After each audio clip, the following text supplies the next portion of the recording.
So you found somebody that you're really connecting with and you're feeling like you love them. When should you first say, I love you? Welcome to my Broken to Brave podcast. I'm Donna Barnes.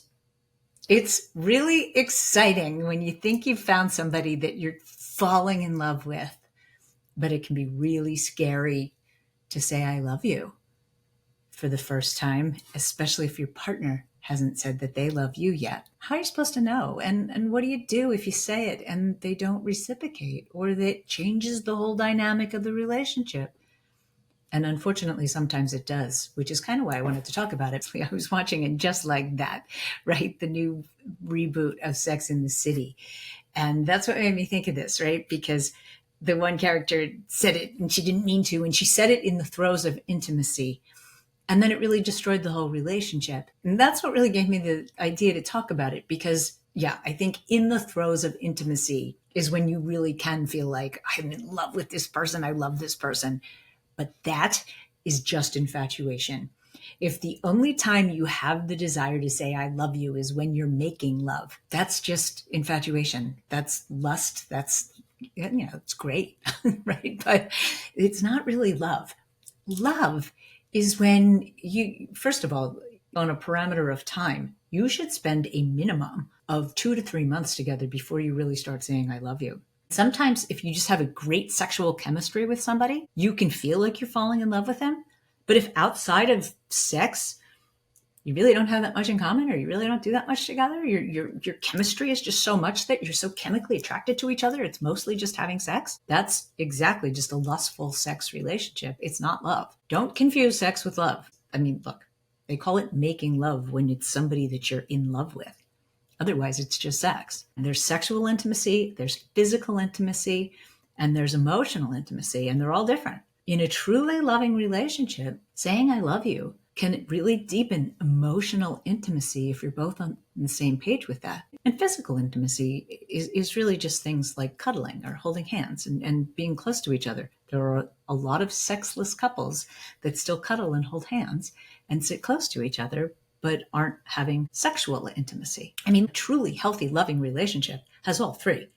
There's emotional intimacy, sexual intimacy, and physical intimacy. And it's really harmonious. You get along well and you have commonality. I just encourage you to be thoughtful about when you first say, I love you, that you're intentionally trying to move the relationship forward. And yeah, if it slept out in a moment when you didn't really mean to say it, you can be honest about that. If it's in the throes of intimacy and you're like, oh, wow, I didn't mean to say that. Wow, I'm just so chemically attracted to you. I didn't want to get ahead of myself there. I'm sorry, right? You can back it up. You can. I mean, I don't mean back it up. I mean, take it back. It's that important. It really is, because you can really push somebody away from you if you say it too soon. And if your partner says it to you and you don't feel like you're in love yet, or you're not ready for that yet, you can respond in that way. Thank you for sharing that. Thank you for letting me know is a good response. But actually, it's a good time to bring up, if you're not on the same page, to then say, well, thank you for sharing that. I'm still exploring those feelings. I'm not saying that I'm not going to get there, but I'm not quite there yet.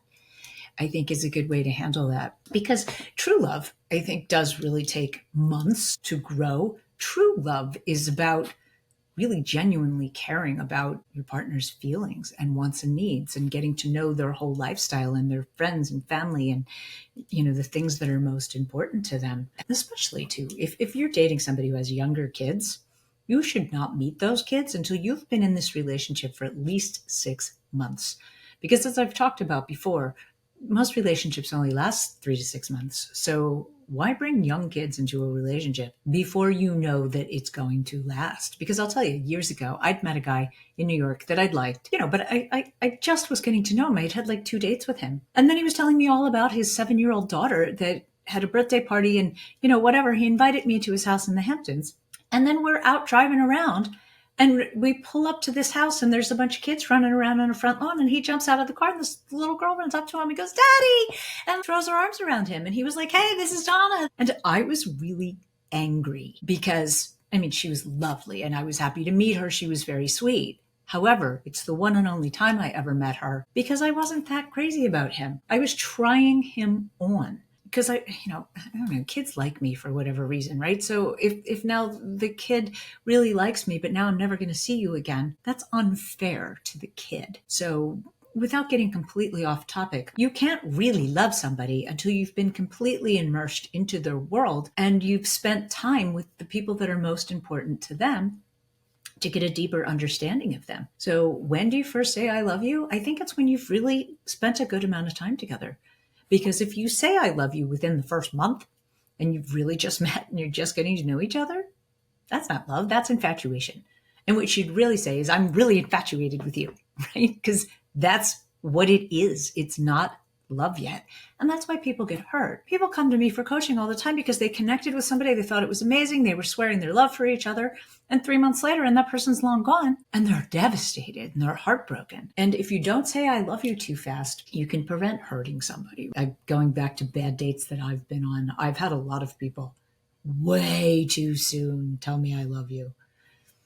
And it turns me off. It shows me they have no boundaries. It's a very big sign of lack of boundaries by saying I love you to somebody that you don't even know well enough to love yet. Especially if you say I love you. People with lack of boundaries do say I love you way too fast. Unfortunately, then it can throw off how someone feels about you, right? Like studies have shown that if you know someone really cares about you, it's easier to care about them.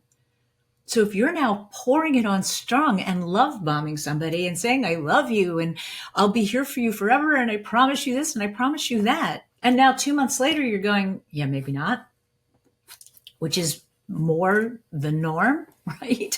Yes, there are the exceptions, but the norm is that a few months in, maybe your feelings are changing and you don't now want to promise them the world. You've set that person up for heartache because they're now allowing themselves to really openly love you because you've shared that you love them, which opens a whole other host of problems. And it really is, it's a simple little word. And geez, I'll tell you, like, my family and my dear friends that I consider family, I have no problem saying I love you. We say each other, I love you all the time. But someone that I'm just getting to know, I'm not ready to say I love you until I really feel like I love you. And look, honestly, I myself have been in the arms of a man that I'm just crazy about and feel like I want to say I love you. But honestly, I know that that's not love yet. It feels like love and it feels great and it's heading towards love. I will say that. Anytime I've ever felt that way about somebody, it's heading towards love. But it's not love until we've really been together for a minimum of 3 months and we've gotten to spend time in each other's lives and tried each other's lives on. I think that's when you say, I love you. And it should feel naturally. In the episode of Just Like That, it just came out. And then she was really not happy about that, right? But like, I think that's how it normally happens, right? Someone says it and they didn't mean to say it. And then they're hanging out there and they're a little bit afraid. But if you say it in the right context, you should be pretty confident that your partner's going to say it back. Because if you've been in a loving relationship and spending a lot of time together and communicating well, and you have a great commonality and you've been meeting each other's friends and family, and you're very much participating in a real loving partnership, then I think it's okay to say, I love you. I think it's appropriate to say, I love you. Your partner most likely feels the same way. And, depending on how old school you are or not, I tend to default to the man and allow the man to say it first. I think is, common for women to feel. But of course, in today's world, women are much more empowered and all that kind of stuff too. But I am a fan of letting the man be the man. And I'll tell you, as a dating coach in Manhattan, I've had to coach an awful lot of very successful women to let their man be the man. Because, look, I'm guilty of this too. I can take care of myself. I do take care of myself. I've been taking care of myself my entire adult life.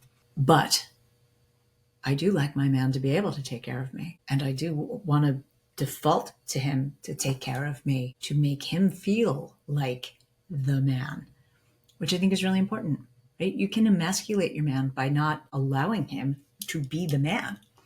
So without getting completely off topic, who should say I love you first, I think isn't really a he or she, or if you're, both the same sex, like whatever. I think it's really about, have we spent a lot of time, quality time together, getting to know each other, getting to know each other's friends and families? Do we have great commonality? Do we have great chemistry? Is everything working? And most importantly, Do you feel like your partner is getting closer to you, not pulling back? Because unfortunately, sometimes people feel like they want to say, I love you, because they feel their partner pulling back and they're like, wait, where are you going? I love you. No, that's not helpful. It's really not. Saying I love you should be because you're moving the relationship forward in a different direction. And you're really, it's a security thing. Knowing that your partner loves you gives you the security of feeling confident in that relationship and you're being together. So I don't think it's something that can be thrown around lightly, and it should not be thrown around lightly. There is a lot of meaning to it within two people in a romantic relationship, much different than with family and friends. So think of it that way. Being empowered and making a really conscious choice that it's not just infatuation, that it is indeed love, and that you're ready to move your relationship to another level by saying I love you to your partner. If you're going to say I love you to your partner because you feel like they're pulling away or because there's something going wrong and you think that it could be helpful if they knew that you love them, be careful because it might backfire. If you say I love you too soon or say I love you to somebody who is not falling in love with you, it will cause them to break up with you. Because look, I've had people come to me for coaching because they're in a relationship with somebody that they're not falling in love with. And they enjoy their company and they have fun with them, but they're really not falling in love. They don't want to hurt the other person. So if you now say I love you to somebody who's feeling that way, that they really aren't all in on this relationship, it's a good reason for them to say, you know what, I don't want to hurt you, so I'm going to leave this relationship. I think it does frequently end a relationship if you say I love you in the wrong context. Saying I love you really needs to be in the context of a really healthy, happy, loving relationship that is clearly moving forward, because then saying I love you can really deepen emotional intimacy and carry it forward. But if it's all really a physical intimacy relationship, because there's different kinds of intimacy, let's just face it, right? There's physical intimacy, there's emotional intimacy, there's sexual intimacy. I think it is always appropriate if you're feeling loved by your partner, which is the number one question to define the quality of your relationship, right? I've long said, do I feel loved? Is the essential question to know how good your relationship is. So if yes, you feel loved, then I think it's okay to be the first to say, I love you. So good for you if you've found somebody that you want to say I love you to. And if you feel really loved by them, then they might be thinking the same thing and they're waiting to say it to you. And that's a good thing. So I wish you love and happiness. Like my video if you will, and leave me your comments. And I look forward to seeing you in my next episode. Thanks.